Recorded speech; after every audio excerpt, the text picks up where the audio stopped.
La journée nationale du souvenir des victimes et des héros de la déportation permet chaque année de remettre en mémoire ce que fut la déportation avec son cortège infernal de trains partis de France entre 1940 et 1944. Ces trains ont conduit vers les camps de concentration ou d'extermination de l'Allemagne nazie. Des populations de tout âge et de toutes conditions victimes de la répression et des persécutions pratiquées par l'occupant nazi avec le concours du régime de collaboration en France. La journée nationale a aussi pour but de rendre hommage aux victimes et de rappeler l'engagement de celles et ceux qui ont choisi de poursuivre dans la résistance la lutte contre l'ennemi et son idéologie. Nous pensons avec beaucoup d'émotion à ces disparus, femmes et hommes qui ne sont pas revenus de la tragédie qui a frappé tant de combattants et auxquels nous devons une part de notre liberté. Leur combat pour le respect de la dignité humaine est particulièrement chargé de sens en cette année du 70e anniversaire de l'adoption de la Déclaration universelle des droits de l'homme. Le travail de mémoire n'est jamais achevé. L'acharnement des déportés à transmettre à valeur d'exemple et s'explique par la force d'un engagement qui ne tolère ni l'érosion de l'âge ni les difficultés de la vie. Ce sacrifice, ils veulent le donner en partage aux générations suivantes afin de les inciter à rejeter toute manifestation de haine inspirée de considérations ethniques, religieuses, culturelles ou nationalistes. Le message aujourd'hui se veut un appel à œuvrer pour un monde de paix dont l'Europe doit demeurer le symbole. Ce message a été rédigé conjointement par la Fédération nationale des déportés et internés résistants et patriotes, la Fondation pour la mémoire de la déportation, l'Union nationale des associations des déportés, internés et familles de disparus, Fédération nationale des déportés et internés de la résistance, avec le concours des associations de mémoire des camps et de la déportation. Merci.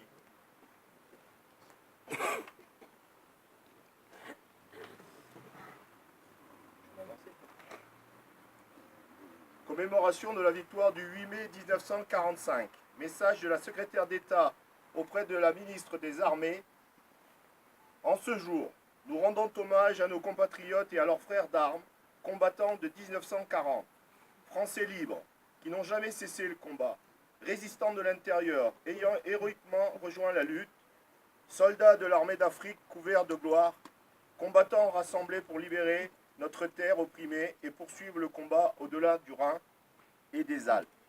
À tous, nous exprimons notre gratitude et notre admiration. À la suite du général de Gaulle, ils ont relevé notre honneur et permis à la France d'être à la table des vainqueurs.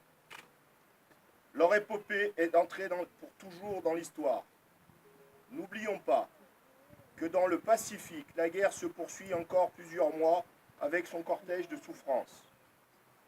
Nous sommes également rassemblés pour exprimer notre indéfectible gratitude à nos alliés, venus du Royaume-Uni, du Commonwealth, des États-Unis, d'Union soviétique et de tant d'autres nations d'Europe et du monde. N'oublions pas que les sacrifices qu'ils ont consentis, ensemble, au prix d'infinies souffrances, ils sont sortis victorieux du combat décisif pour la liberté, pour l'honneur, pour la dignité des hommes. Souvenons-nous de toutes celles et tous ceux qui périrent, anéantis par la folie criminelle des nazis, victimes de l'extermination, des persécutions et de l'oppression, déportés, fusillés, massacrés, internés, martyrs d'une idéologie barbare. Nous sommes rassemblés pour témoigner notre solidarité à toutes celles et à tous ceux dont la vie fut à jamais marquée par les dramatiques conséquences de cette guerre impitoyable. Prisonniers de guerre soumis à une douloureuse captivité, requis pour le service du travail obligatoire, et réfractaires, population annexée, déplacée, brutalisée. Nous pensons aux veuves et aux orphelins, aux blessés et à toutes les victimes civiles. La victoire des nations alliées, le 8 mai 1945, a consacré la victoire de la démocratie des valeurs universelles et de la dignité de l'homme. L'idéologie criminelle et raciste était vaincue. Le 8 mai 1945, la France était à Berlin, effaçant la défaite de mai 1940 et l'esprit collaborationniste dès le 18 juin 1940. La France avait dit son refus et sa volonté d'agir pour retrouver sa place au sein des grandes nations afin de porter son message universel et humaniste de liberté, d'égalité et de fraternité.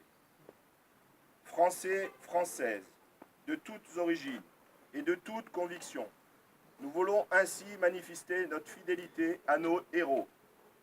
Dans une Europe réconciliée, nous savons qu'il faut sans cesse rester vigilants pour défendre ces valeurs et nous réaffirmons notre détermination à les transmettre aux générations futures. Merci. Le président national de l'UFAC a souhaité que ce message soit lu en présence d'un adolescent du pays grassois. Ainsi, en tant que vice-président de l'UFAC de Grasse, j'ai sollicité à mes côtés la présence de Mathieu, élève de CM1. Message de l'UFAC du 8 mai 2018. Le 8 mai 1945, l'Allemagne hitlérienne capitulait sans condition. La liberté triomphait de la barbarie, mettant fin à toutes les exactions commises par ceux qui rêvaient d'imposer à l'Europe une idéologie totalitaire. Au jour d'anniversaire de cette victoire, souvenons-nous et rendons hommage à nos morts, à tous ces soldats de la métropole, d'outre-mer, des forces alliées, dont le sacrifice sur les différents théâtres d'opération a permis cette victoire, qui rétablissait la paix et rendait à la France son indépendance. Honorons la mémoire de toutes celles et tous ceux qui ont été victimes de l'atroce réalité des événements de la Seconde Guerre mondiale.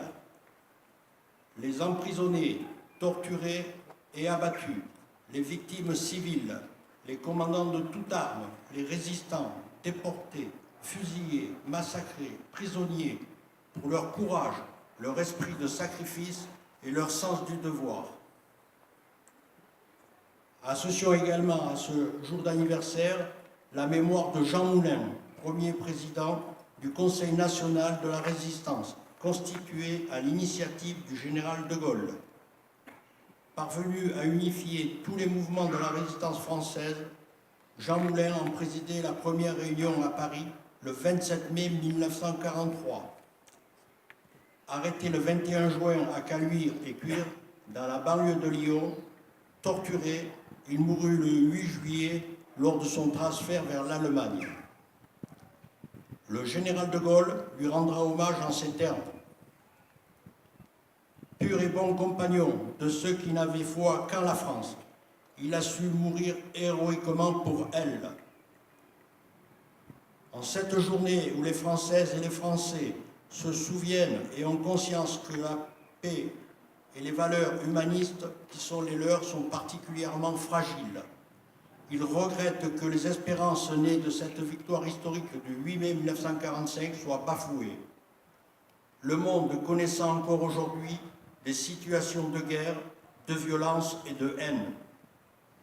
L'Union française et les associations de combattants et de victimes de guerre UFAC invitent donc chacune et chacun, particulièrement les jeunes, à œuvrer pour un monde de fraternité, de solidarité et de paix. Vive la République, vive la France. Nous sommes réunis aujourd'hui pour célébrer le 73e anniversaire de la victoire des armées françaises et alliées sur le régime nazi. La victoire de la démocratie et des droits de l'homme sur le totalitarisme et sur la barbarie. Le 8 mai 1945 marque la fin du conflit le plus meurtrier, le plus dévastateur que l'humanité n'ait jamais connu. Un conflit qui pendant 6 années a plongé l'Europe et le monde entier dans les ténèbres les plus sombres. Aussi, la victoire du 8 mai 1945 fut bien plus qu'une victoire. Cette victoire fut une délivrance pour notre pays, un soulagement de la paix retrouvée qui a soulevé une immense liesse populaire dans les démocraties. Mais cette joie n'a pas fait oublier le prix de la liberté. Près de 60 millions de morts, 35 millions de blessés et 3 millions de disparus. Et au-delà de ce terrible bilan, ce fut un traumatisme sans précédent pour le monde entier. La Deuxième Guerre mondiale a été une guerre totale dans laquelle les deux camps ont jeté toute leur force technologique, leur force industrielle, pour atteindre une capacité à tuer et à détruire comme jamais dans l'histoire de l'humanité. Le traumatisme occasionné a surtout été par l'idéologie qui a sous-tendu ce conflit, tout au long du conflit. Une idéologie ignoble qui a érigé les crimes de guerre et les crimes contre l'humanité comme moyen de destruction afin d'assouvir les plus bas instincts de l'homme. Je pense au massacre des villages entiers, aux exécutions sommaires d'otages, aux exécutions de prisonniers, aux déportations, à l'extermination de millions de personnes. Il y a quelques jours, on était ensemble ici, dans un message que nous avons voulu adresser. Nous étions ici pour rendre hommage à toutes les victimes de la déportation. Et nous nous sommes interrogés ensemble sur l'inhumanité qui a régné en ces lieux de mort. Il faut le dire haut et fort, l'idéologie nazie a marqué au fer rouge l'humanité tout entière. Oui, mes amis, le bonheur de la liberté retrouvée n'a pas pu effacer ce joug imposant par l'occupant, ni l'atrocité des crimes qui ont été perpétués pendant toutes ces années. Mais pendant ces années sombres, ces années dramatiques, et nous l'avons évoqué aussi l'autre jour, des héros se sont levés, anonymes pour la plupart, se sont relevés pour rejoindre des rangs, un engagement pour résister de l'intérieur à l'intérieur de notre pays, en luttant contre l'ennemi avec une abnégation totale. Des milliers d'hommes et de femmes ont par leur action contribué courageusement à chasser l'armée d'occupation, souvent au péril de leur vie, comme nous l'avons entendu ce matin, mon cher Serge Percheron, à Saint-Antoine, avec la lecture de cette lettre de Guy Môquet. Un homme les a unifiés. Un homme dans ce combat a rassemblé. A rassemblé, c'est le général de Gaulle, en les appelant dès 1940 à entrer en résistance. Cette victoire n'aurait pas été possible sans une coalition internationale, une coalition des combattants de la liberté, venus des États-Unis, de Grande-Bretagne, du Commonwealth, d'Afrique et tant d'autres pays. Et aujourd'hui, le sens de notre rassemblement aussi, le sens du message que l'on adresse ensemble, c'est leur dire simplement merci. Merci et notre gratitude, car gagner la guerre est une chose, construire la paix en a été une autre. Les Alliés ont su établir les conditions d'une reddition pour éviter que ne germe à nouveau la frustration, la rancœur des peuples vaincus, comme cela a été le cas avec le traité de Versailles. Mais surtout, de la lutte contre les nazis est née la volonté de construire un monde nouveau en Europe, pour éviter de revivre de tels conflits et, quelque part, de mêler l'intérêt des peuples pour pouvoir les interdire de revivre cela. Les bases de la construction de l'Union européenne étaient dès lors établies. Depuis, nous avons pu bénéficier de 73 années de paix, de 73 années où nous n'avons pas connu cette guerre que nos aînés, nos anciens ont connue.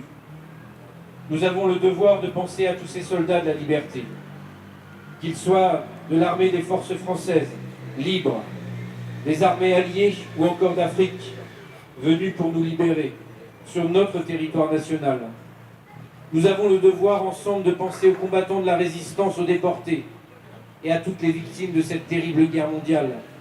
Nous avons le devoir de penser à ces hommes et ces femmes qui, dans les moments les plus sombres, ont su allumer la flamme de l'espoir et lutter pour que la paix vienne à nouveau éclairer les mots paix et liberté. Mais comme je le disais, la paix et la liberté, si chèrement regagnées, sont des valeurs fragiles. Nous l'évoquions ensemble aussi, il y a quelques jours, en disant, plus que jamais, en ces périodes difficiles et troublées, nous devons être vigilants. Nous devons être vigilants. Nous devons protéger cette paix, garantir la sécurité, garantir la défense des valeurs de la République française. En ce jour où nous fêtons la victoire, en ce jour où nous fêtons la paix, rappelez-vous que la défense de notre devise, la liberté, l'égalité, la fraternité, est une affaire de tous. En honorant aujourd'hui le sacrifice de nos aînés, comme nous le faisons chaque année, nous exprimons notre attachement à la République. Nous exprimons notre attachement à l'Europe unie, afin de garantir la pérennité de l'héritage qu'ils nous ont permis. Ayons cette pensée pour nos aînés. À notre tour, de faire tout pour transmettre aux jeunes générations cet héritage de paix, de liberté pour nos enfants. Vive nos forces armées, vive nos forces de sécurité, vive nos alliés, vive Grasse, vive la Provence et vive la France. Soldats de la première armée française, le jour de la victoire est arrivé. À Berlin, j'ai la fierté de signer au nom de la France et en votre nom l'acte solennel de capitulation de l'Allemagne. Digne de la confiance de notre chef suprême, le général de Gaulle, libérateur de notre pays, vous avez par vos efforts, votre ferveur, votre héroïsme rendu à la patrie son rang et sa grandeur.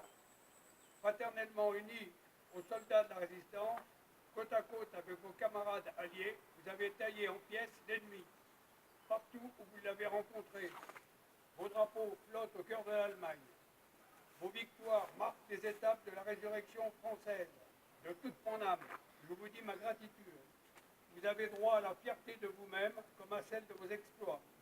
Gardons pieusement la mémoire de nos morts, généreux compagnons tombés au champ d'honneur qui ont rejoint dans le sacrifice et la gloire pour la rédemption de la France. Nos fusillés, nos martyrs, célébrons votre victoire, victoire de mai, victoire radieuse de printemps qui redonne à la France la jeunesse, la nouvelle épopée que vous doit la patrie. Berlin, le 9 mai 1945, le général d'armée Donald de Tassigny, commandant en chef de la première armée française.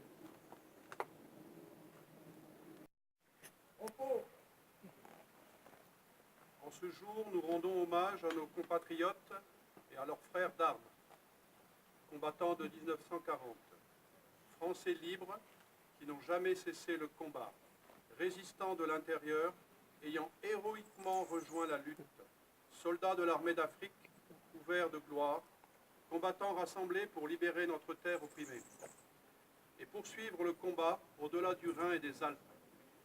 À tous, nous exprimons notre gratitude et notre admiration. À la suite du général de Gaulle, ils ont relevé notre honneur et permis à la France d'être à la table des vainqueurs. Leur épopée est entrée pour toujours dans l'histoire. Nous n'oublions pas que, dans le Pacifique, la guerre se poursuivit encore plusieurs mois avec son cortège de souffrances. Nous sommes également rassemblés pour exprimer notre indéfectible gratitude à nos alliés, venus du Royaume-Uni et du Commonwealth, des États-Unis, de l'Union soviétique et de tant d'autres nations d'Europe et du monde. Nous n'oublions pas les sacrifices qu'ils ont consentis, ensemble au prix d'infinies souffrances. Ils sont sortis victorieux du combat décisif pour la liberté, pour l'honneur, pour la dignité des hommes. Souvenons-nous de toutes celles et de tous ceux qui périrent, anéantis par la folie criminelle des nazis, victimes de l'extermination, des persécutions et de l'oppression, déportés, fusillés, massacrés, internés, martyrs d'une idéologie barbare. Nous sommes rassemblés pour témoigner notre solidarité à toutes celles et à tous ceux dont la vie fut à jamais marquée par les dramatiques conséquences de cette guerre impitoyable. Prisonniers de guerre soumis à une douloureuse captivité, requis pour le service du travail obligatoire et réfractaire, population annexée, déplacée, brutalisée. Nous pensons aux veuves et aux orphelins, aux blessés, à toutes les victimes civiles. La victoire des Nations alliées, le 8 mai 1945, a consacré la victoire de la démocratie, des valeurs universelles et de la dignité de l'homme. L'idéologie criminelle et raciste était vaincue. Le 8 mai 1945, la France était à Berlin, effaçant la défaite de mai 1940 et l'esprit collaborationniste. Dès le 10 juin 1940, la France avait dit son refus et sa volonté d'agir pour retrouver sa place au sein des grandes nations, afin de porter son message universel et humaniste de liberté, d'égalité et de fraternité. Françaises et Français, de toute origine et de toute conviction, nous voulons ainsi manifester notre fidélité à nos héros. Dans une Europe réconciliée, nous savons qu'il faut sans cesse rester vigilants pour défendre ces valeurs et nous réaffirmons notre détermination à les transmettre aux générations futures.